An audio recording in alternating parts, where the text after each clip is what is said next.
વિશ્વ ઉમિયાધામ બીજા કરતો અલગ પડે છે।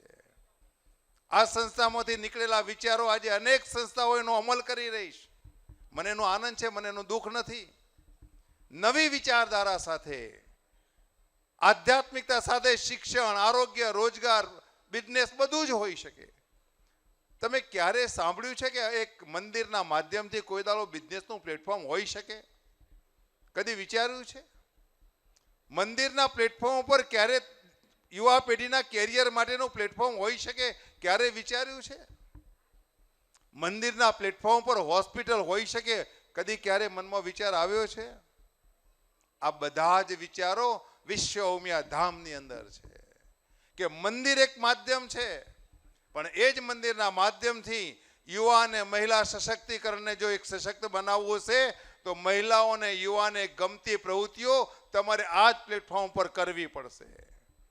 અને મંદિરો માત્ર ભજન કીર્તન માટે નથી।